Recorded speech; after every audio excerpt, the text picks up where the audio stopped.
eu quelques montées de marche magnifiques, quelques projections exceptionnelles, et puis les émotions profondes,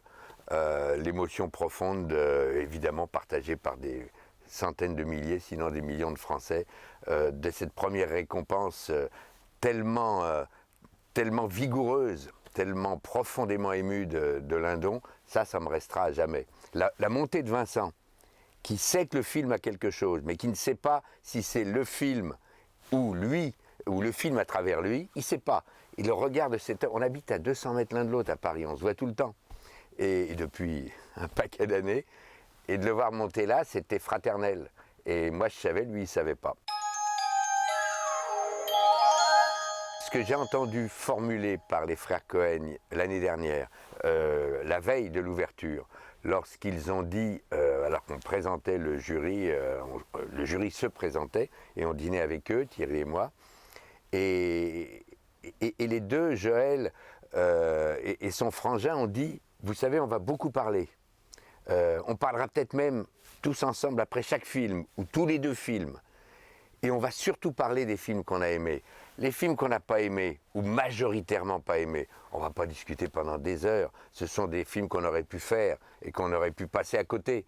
Donc on va surtout parler des films qui nous ont touchés totalement, profondément ou pas mal. Et c'est ce qu'ils ont fait. Et c'est ce qui a donné une telle qualité de délibération à la fin. Discuter le plus possible. Quand on fait du cinéma, passez-moi l'expression, qu'est-ce qu'il y a de plus bandant que de discuter des films? Il y a une image très intéressante qu'on retrouve dans un certain nombre de films où on voit que l'individu est interpellé par un monde plus que jamais multipolaire, moins que jamais certain d'après-demain. Et ça se reflète sur la vie quotidienne, de la vie personnelle, de la vie intime, des grands caractères qui sont proposés dans les films de cette sélection. Thierry et moi, quand je me souviens, on bouffait tous les deux un soir du début de l'année, et on a regardé nos portables où on avait l'image, et quand on a vu ce traitement, cet éclat de soleil sur la Villa Malaparte, la silhouette de Michel Piccoli qui montait, on s'est dit, c'est cette image-là dont on a envie cette année. Il y avait tout. On se disait, c'est Godard, c'est le mépris, c'est une des images iconiques de l'histoire du cinéma mondial, bien au-delà du cinéma de Godard et français. Et puis il y a un traitement esthétique. Il peut pleuvoir cette année, l'affiche, elle, est pète de soleil. C'est comme de découvrir la littérature aujourd'hui. Ça vous amène à relire des classiques, c'est vrai pour tous les arts. Donc le 7e en particulier. Et puis cette somme que va nous présenter Bertrand, il y a quelque chose de...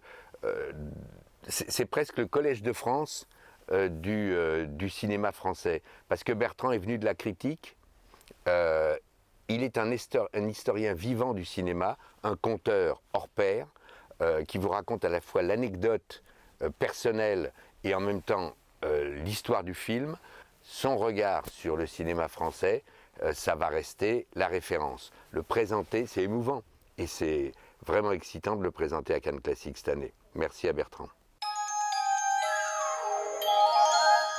Friedkin, c'est à la fois du cinéma de genre, du cinéma d'action et des caractères très profonds. Des caractères qui sont des archétypes et en même temps avec de la nuance. J'aime le visage de cet homme, j'aime sa façon de raconter. Je l'ai fréquenté pas mal quand sa femme était présidente de la Paramount et il y avait à la fois cette femme, cette belle femme qui animait et dirigeait un très grand studio, et il y avait Friedkin qui a ce caractère très singulier, qui a une position à part dans le cinéma américain, qui est une espèce d'indépendant qui a souvent eu des gros moyens. Et donc à chaque fois que je vois Friedkin, je sais que cet homme aime l'art. Il a produit, il a créé artistiquement pour le cinéma, mais il aime l'art en général, et sa leçon de cinéma va être une merveille. La journée type du président, elle commence tôt. Et le président, il a un rôle à la fois d'autorité morale, de responsable juridique et de président de l'association du Festival international du film et de président du conseil d'administration qui regroupe pour moitié des représentants, 14, des représentants des grandes institutions françaises, du ministère de la Culture au Conseil d'État, à la Cour des comptes, et du ministère des Affaires étrangères, et 14 qui représentent les associations, les syndicats professionnels, toutes les professions du cinéma.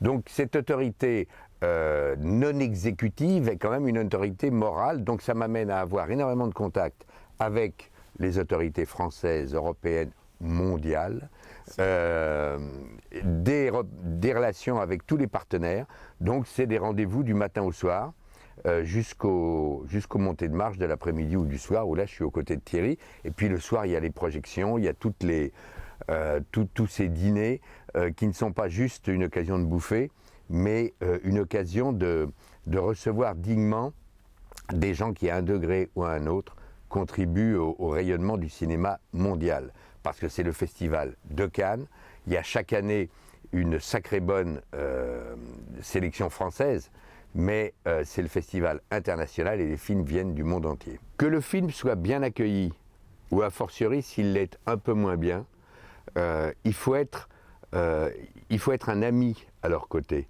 Parce qu'on sait tous qu'un cinéaste, une cinéaste, qu'il soit metteur en scène, scénariste, comédien, ou tout autre grand métier de cette profession artistique, ils ont donné 1 an, 2 ans, voire 3 ans de leur vie.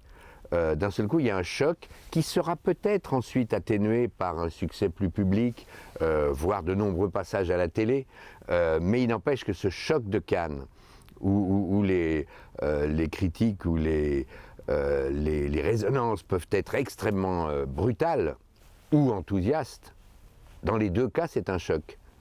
Il y en a un qui est plus facile à digérer que l'autre. Il faut être amical à leur côté.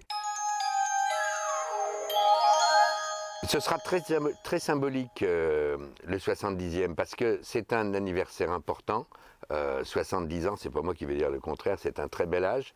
Mais c'est un âge où le cinéma c'est comme la vie. Moi à chaque fois que je dis que j'ai 70 ans, les gens me disent mais vous savez aujourd'hui maintenant l'espérance de vie est au moins de 85 si vous n'arrivez pas de merde. Donc ça veut dire qu'il faut réfléchir non seulement à bien célébrer 70 années magnifiques du premier festival du monde, mais il faut déjà se projeter sur les 15 ans qui viennent. Et donc au cours de cette année, avant mai 2017, on annoncera des manifestations pendant la quinzaine, avant, après, qui vont marquer le 70e anniversaire et tous ceux qui l'ont fait. Et on va déjà lancer des pistes sur les 15 ans qui viennent.